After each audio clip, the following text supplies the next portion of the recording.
అమరావతి వెళ్ళడం తప్పు పట్టాల్సిన అవసరం లేదు, ఎందుకంటే అది ఆంధ్రప్రదేశ్ రాజధాని కాబట్టి ఆ రాజధానిలో వెళ్ళారు.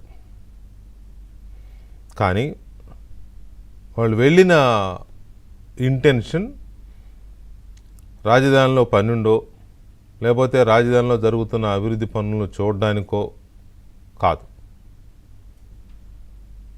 రాజధానిలో జరుగుతున్న అభివృద్ధిని అడ్డుకోవడానికి లేదా అక్కడికి వచ్చే పెట్టుబడుల మీద ఎఫెక్ట్ అయ్యేలాగా అల్లరి చేయడానికి ఒక కుటిలమైన కుతంత్రంతో వెళ్ళారు. ఎందుకంటే అమరావతి శరవేగంతో దూసుకుపోతోంది, రాజధాని నిర్మాణ పనులు శరవేగంతో దూసుకుపోతున్నాయి, అది అన్స్టాపబుల్గా వెళ్ళిపోతుంది, ఇంకా వీళ్ళ వల్ల కావట్లా. 3 రాజధానుల నుంచి మావిగన్ అనేదాకా వచ్చారు. మావిగన్ కాదు బోవిగన్ కాదు అని చెప్పేసి ఎవరు పట్టించుకోవాలి, అసలు అది మిస్ఫైర్ అయింది. సొంత పార్టీ వాళ్ళే నవ్వే పరిస్థితికి వచ్చారు జగన్మోహన్ రెడ్డి నిన్ను ఆయన తాబేదారులని.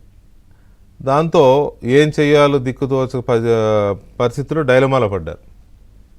పడి ఎలాగైనా అమరావతిలో మళ్ళీ చిచ్చు రాజేయాలి, ఏదో ఒక అన్రెస్ట్ క్రియేట్ చేయాలి అని ఆ మధ్య ఆ పెనుమాక ప్రాంతానికి చెందిన ఒక 40-50 మంది రైతుల్ని పిలిపించుకున్నాడు జగన్మోహన్ రెడ్డి గారు. ఆ మధ్య ఏముందిలే, ఒక నెల రోజుల క్రితం, ఇది బాగా గుర్తుపెట్టుకోండి, నెల రోజుల క్రితం అనే దాన్ని గుర్తుపెట్టుకోండి, తర్వాత మాట్లాడదాం.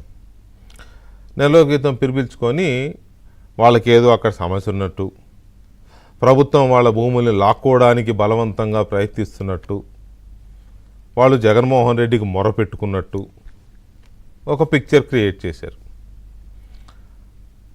సరే అయిపోయింది. ఆ రోజు సాయంత్రమే ఆ వెళ్ళిన రైతుల్లో ఒక రైతు వచ్చేసి లేదు నా భూమి ఇచ్చేస్తాను ప్రభుత్వానికి అని వచ్చి మరీ ఇచ్చెళ్ళాడు. దాంతో డైలమాలో పడ్డారు, ఇదేంట్రా బాబు ఇది కూడా రివర్స్ అవుతుంది అని. నిజానికి బాధ్యత గల పార్టీ అయితే రాజధాని నిర్మాణం శరవేగంతో వెళ్ళిపోతుంది, మనం కూసిన తప్పుడు కూతలకి మనం చేసిన 3 ముక్కలాటకి జనం మనల్ని చెంపదెబ్బ కొట్టారు, ఇకనైనా బుద్ధి తెచ్చుకుందాం, కనీసం ఈ విషయంలోనైనా వెనక్కి తగ్గుదాం, రాజధాని అభివృద్ధికి సహకరించకపోయినా సైలెంట్గా ఉందాం అని చెప్పి అనుకొని కామ్గా ఉండుంటే వాళ్ళ మానాన్ని వాళ్ళు పని చేసుకునేవాళ్ళు. ఎవరైనా వచ్చి ఒకళ్ళిద్దరు రైతులు ఒకవేళ మీ పార్టీ సానుభూతులు ఉంటారు, పరువులు ఉంటారు కదా, ఉండకూడదనేం లేదు, వచ్చి ఇట్లా భూమి కొంతమంది ఇవ్వలేదు కదా, అది నోటిఫికేషన్ ఇచ్చి తీసుకుంటా ఉంటున్నారు, మరి అంటే ఇవ్వండి అయ్యా, ఇంత దాకా వచ్చినాక ఏముంది ఇచ్చేసి మీకు కావాల్సింది ఏంటో బెనిఫిట్స్ అడిగి తీసుకోండి అని చెప్పడం హుందాగా ఉంటుంది.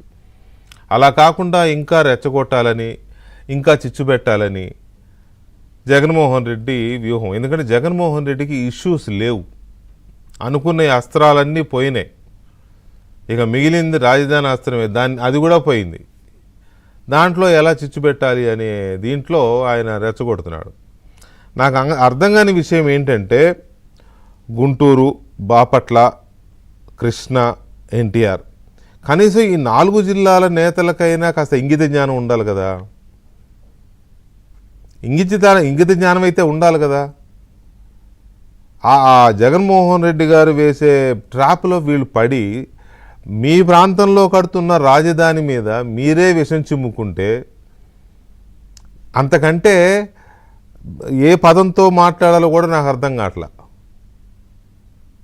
మీ దిగజారుడుతనాన్ని, మీ చెంచాగిరిని, మీ తాబేదారు లాంటి మీ వ్యవహారాన్ని ఏ మాటలతో చెప్పాలో కూడా అర్థం కాని పరిస్థితి.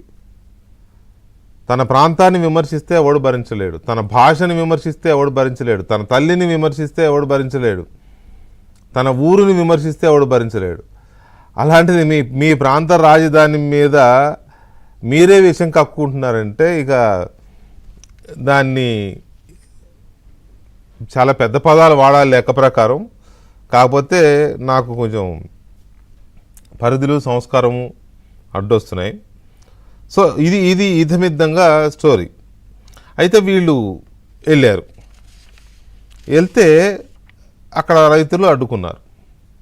మీరు రావద్దు, గో బ్యాక్ అని అడ్డుకున్నారు. మూసుకుని వచ్చేయాలి. వాళ్ళ మీద రాళ్ళు విసిరారు, రైతుల మీద కోడిగుడ్లు విసిరారు. అంటే వీళ్ళు వెళ్తూనే రాళ్ళు వెంటేసుకెళ్ళారు. రాళ్ళు వెంటేసుకెళ్ళమే కాదు, రాళ్ళు విసిరే గ్యాంగును కూడా తీసుకెళ్లారు.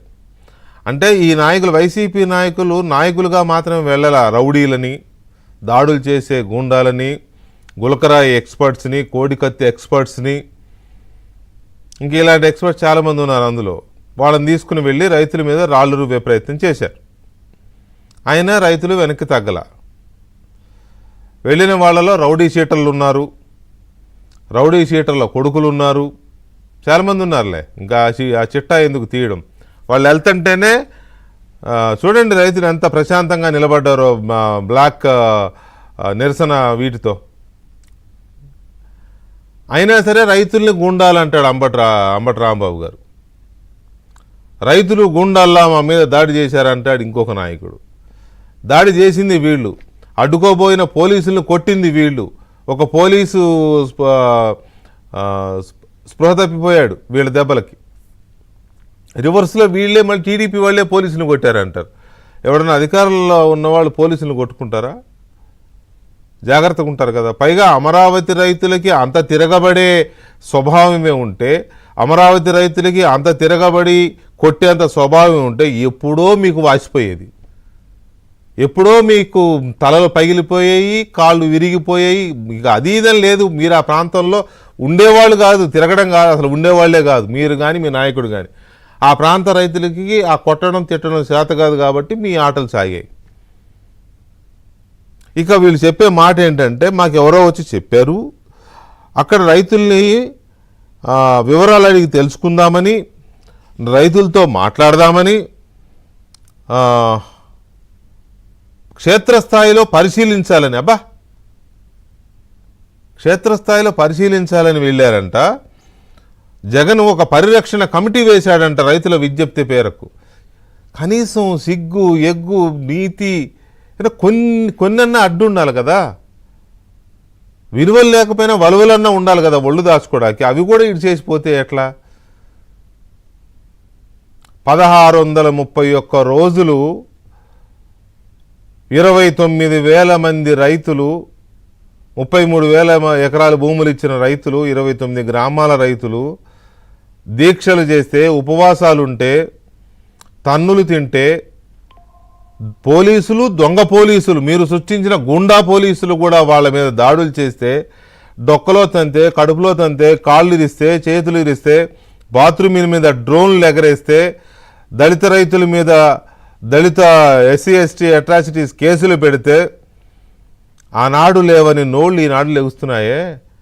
పైగా క్షేత్రస్థాయి పరిశీలన, పరిరక్షణ కమిటీ అంట. ఎవరిని పరిరక్షించడానికయ్యా కమిటీ? జగన్మోహన్ రెడ్డిని పరిరక్షించడానికా?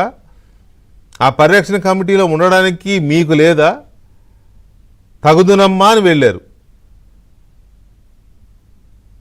రోడ్డు మీద కనీసం వాళ్ళు తినడానికి లేకుండా చేస్తే, నడి రోడ్డు మీద నీళ్లు పోసి రోడ్డు కడుక్కుని అన్నం తిన్నారయ్యా రైతులు. ఆ రోజు గుర్తురాలేదా? తెలియదా మీకు? చేసింది కూడా మీ వాళ్లే కదా. రైతులు పడుకుంటే యాత్ర చేసినప్పుడు న్యాయస్థానం నుంచి దేవస్థానం అని వాళ్ళు టెంట్లు వేసుకుంటే టెంట్ పీకేశారు. అప్పుడు తెలియలేదా మీకు? మళ్ళీ అరసవిల్లి వెళ్తూ ఉంటే రాజమండ్రిలో పెట్రోలు పొట్లాలు వేయలే రైతుల మీద. అప్పుడు గుర్తురాలా మీకు రైతుల పరిరక్షణ? ఏ మొహం పెట్టుకుని వెళ్ళారు అక్కడికి? కనీసం మనకు అక్కడికి వెళ్ళే నైతికత ఉందా? వెళ్ళండి, రాజధానిగా పనులు చేసుకోవడానికి వెళ్ళండి, సెక్రటేరియట్లో పని ఉంటే వెళ్ళండి, అట్లా పౌరులుగా ప్రజలుగా వెళ్ళండి. కానీ అక్కడేదో పెద్ద రైతులకు అన్యాయం జరిగిపోతున్నట్టు, వాళ్ళ తరపున ఉద్యమించడానికో పరిరక్షించడానికో వెళ్ళినట్టు మీకు ఆ నైతికత లేదు. అక్కడ అసలు మీరు అంతదాకా వెళ్ళడం కూడా ఎక్కువే. మీరు రైతులు మిమ్మల్ని అక్కడ దాకా రానిచ్చారంటే మీరు చేసిన అకృత్యాలకి, మీరు చేసిన పాపాలకి. నేను చెప్తున్నా కదా, 2024లో మళ్ళీ ఈ గవర్నమెంట్ వచ్చిన తర్వాత మళ్ళీ ఇలాంటి డిబేట్ మళ్ళీ ఒకటి పెట్టాల్సి వస్తుందని నేను కలలో కూడా అనుకోలే.